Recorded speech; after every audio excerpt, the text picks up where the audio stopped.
Hello again. I thought perhaps we might read some more of the stories of the writer Dick King-Smith, who wrote The Invisible Dog, and I found this book, big book of short stories by him, which that was in Lachlan's bedroom next door. So I'm going to read you one called Baldilocks and the Six Bears. There's the front page. And we'll have a go at this one. I hope you enjoy it. I don't know it at all, so it'll be new to me as it is to you. Baldilocks and the Six Bears.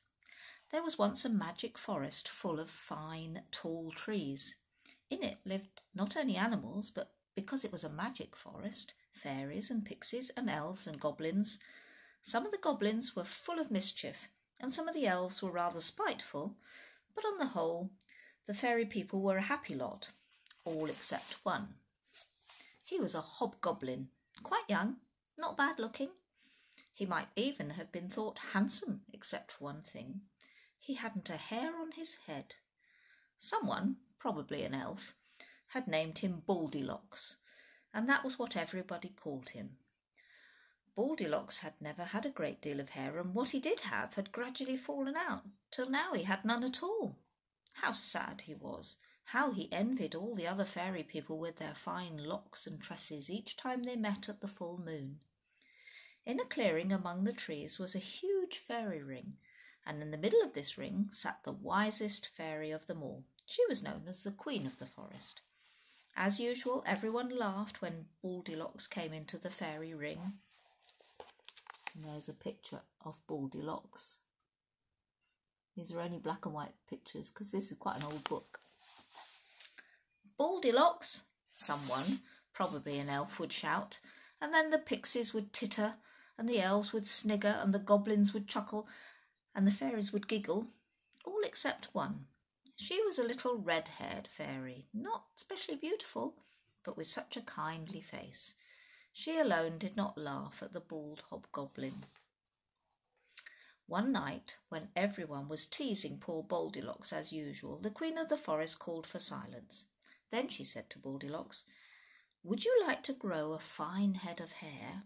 "Oh, I would, your majesty," cried the hobgoblin. "But how do I go about it?" "Ask a bear," said the Queen of the Forest, and not a word more would she say. The very next morning Baldilocks set out to find a bear. It did not take him long. He came to a muddy pool, and there was a big brown bear catching frogs.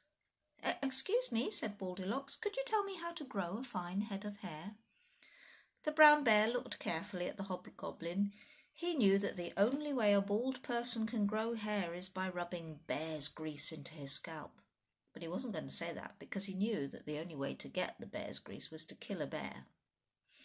He picked up a pawful of mud. "Rub this into your scalp," said the brown bear. So Baldilocks took the sticky mud and rubbed it on his head. It was full of wriggling things and it smelt horrid, but it didn't make one single hair grow. The next bear Baldilocks met was a big black one. It was robbing a bee's nest. "Excuse me," said Baldilocks, "could you tell me how to grow a fine head of hair?" The black bear looked carefully at the hobgoblin. He too knew the only way for a bald person to grow hair.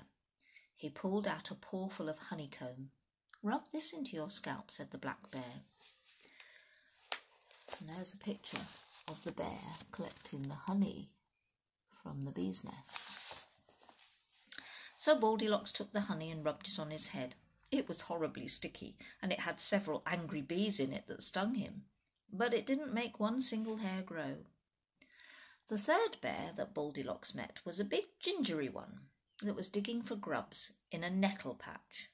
Baldilocks asked his question again, and the ginger bear, after looking carefully at him, pulled up a pawful of nettles and said, "Rub these into your scalp." So Baldilocks took the nettles and rubbed them on his head. They stung him so much that his eyes began to water, but they didn't make one single hair grow. The fourth bear that Baldilocks came across was a big chocolate-coloured one, and he was digging out an ant's nest, and by way of reply to the hobgoblin he handed him a paw full of earth that was full of ants. When Baldilocks rubbed it on his head, the ants bit him so hard that the tears rolled down his face, but they didn't make one single hair grow. Baldilocks found the 5th bear by the side of a river that ran through the forest. It was a big old grey bear, and it was eating some fish that had been left high and dry on the bank by a flood. They looked to have been dead for a long time, and when Baldilocks's question had been asked and answered, and he had rubbed the rotten fish on his head, they made it smell perfectly awful. But once again they didn't make one single hair grow. Baldilocks had just about had enough. What with the mud and the honey and all the stings and bites and the stink of the fish, he almost began to hope that he wouldn't meet another bear. But he did. It was a baby bear, a little golden one, and it was sitting in the sun doing nothing. "Excuse me," said Baldilocks, "could you tell me how to grow a fine head of hair?" The baby bear looked fearfully at the hobgoblin. He knew, although he was so young, that the only way for a bald person to grow hair is by rubbing bear's grease into his scalp. And he knew, although he was so young, that the only way to get bear's grease was to kill the bear. He did not answer. And there he is, the baby bear sitting under the tree. So Baldilocks, to encourage him, said, "I expect you'll tell me to rub something into my scalp." "Yes," said the baby bear in a small voice. "What?" "Bear's grease," said the baby bear in a small voice. "Bear's grease?" said Baldilocks. "How do I get hold of that?" "You have to kill a bear," said the baby bear in a whisper, "and melt him down." "Oh," said Baldilocks. "Oh, no," he said. When next the fairy people met and the hobgoblin came into the fairy ring, someone, probably an elf, shouted "Baldilocks," and everyone laughed except the little red-haired fairy.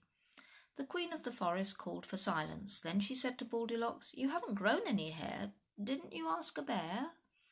"I asked 6, Your Majesty," said Baldilocks, "before I found out that what I need is bear's grease, and to get that I would have to kill a bear." "That might be difficult," said the Queen of the Forest, "but perhaps you could kill a little one." She smiled as she spoke, because she knew, being the wisest fairy of them all, that high in a nearby tree a small golden bear sat listening anxiously. "I couldn't do such a thing," said Baldilocks. "I'd sooner stay bald and unhappy." And there's the bear sitting up in the tree. Up in the tree the baby bear hugged himself silently. After the others had gone away, Baldilocks still sat alone in the fairy ring. At least he thought he was alone, until he saw that the little red-haired fairy with the kindly face was still sitting there too. "I think," she said, "that bald people are much the nicest." "You do?" said Baldilocks. "Yes, so you mustn't be unhappy any more. If you are, you will make me very sad." Baldilocks looked at her, and to his eyes it seemed that she didn't simply have a kindly face, she was beautiful. He smiled the happiest of smiles. "You mustn't be sad," he said. "That's something I couldn't bear." And that's the end of that story. That's quite nice, isn't it? I'll read another one another time. So it's Easter Sunday today, so happy Easter. I know everybody's been eating lots of chocolate eggs, and I haven't had any yet, so I'm going to go and find a chocolate egg to eat. Bye-bye.